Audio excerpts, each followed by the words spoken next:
Hello and welcome to PressHerald.com. I'm Bill Nemitz, and with us today is David Boyer, the Maine political director for the Marijuana Policy Project. He's here to talk with us about the referendum which will be held in Portland in November on whether to legalize marijuana here in the great city of Portland. First, I have to ask, you're not high right now, are you? Of course not. Okay, all right. We just want to know these things. Now tell me. Are you? No, I'm not either. So we're good Fair to go. enough. We're good to Drunk? go. Not even. All right. Not even. All right, fair enough.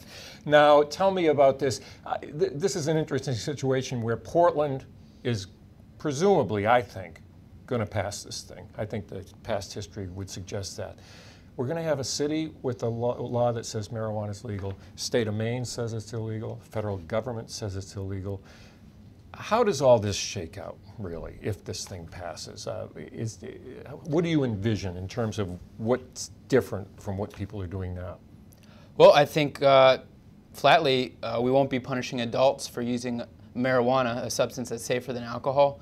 It's less addictive, less harmful. And, you know, our medical marijuana law here in the state of Maine is 100% out of compliance with federal law. So to some extent it comes down to local control at the state level, at the city level, and hopefully the police here in Portland will use discretion and when dealing with people marijuana possession and respect the will of the voters once it does pass in November. So there are still circumstances, even if this law passes, under which you can still be busted for pot here in Portland, correct? I mean, give me an idea of where you can and can't smoke. Sure, it will still be illegal to walk down the street and smoke marijuana. Mm-hmm. The ordinance doesn't allow for public smoking, so everything will be in the homes of users. So I really don't think you'll see much of a change other than police spending their time and resources going after more violent crimes, more dangerous substances. Okay, I was looking at the ordinance, and I honestly, I read this maybe 5 times. One permitted activity would be for people to, quote, engage in activities for the purpose of ascertaining the possession of marijuana and paraphernalia. Now, is that a fancy way of saying score an ounce, or what? I mean, you can go out and buy it, or what does that mean? I think it's more of an oversight than anything in the drafting process. I don't think ascertaining is the correct word there. So I wouldn't recommend people engage in illicit activities like selling marijuana. Okay, so how do you get it then? Because I assume there are provisions. Well, tell me, if I'm in Portland, I want to smoke marijuana in my home, this thing is passed, how do I get my hands on it? Well, that's something the city council is going to have to settle afterwards if it does pass.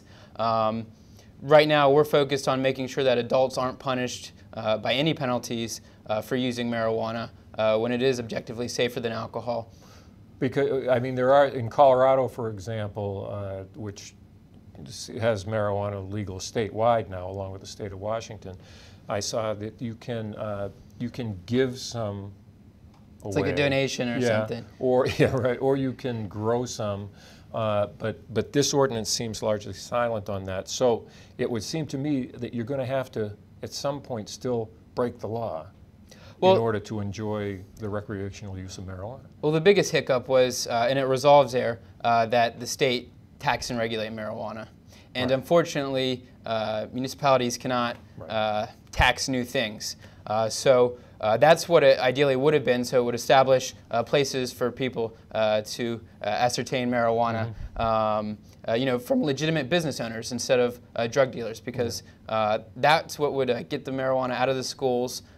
Because drug dealers, they don't ID, they don't card. So it just makes sense to tax and regulate it. Unfortunately, this is the best that we can do now, and hopefully the guys up in Augusta vote up the bill next time, or we'll be forced to put it on the ballot statewide. Mm-hmm. So you think this thing's going to pass here in Portland? I think so. You planning a big campaign? We're planning a big campaign. Yeah, absolutely. We're going to make a splash. We're going to make sure that everybody that walks in that voting booth is aware of the fact that marijuana is safer than alcohol. It's the strongest argument.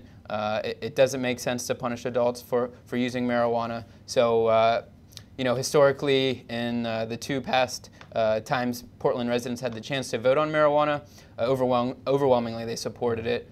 So I suspect, again, they'll lead the way and end marijuana prohibition in Portland. I get a feeling you're right. Yeah. November 5th, Portland voters, you will have a chance to vote on something that no one else in Maine can. David Boyer, thanks for being here. Thanks so much. I appreciate it.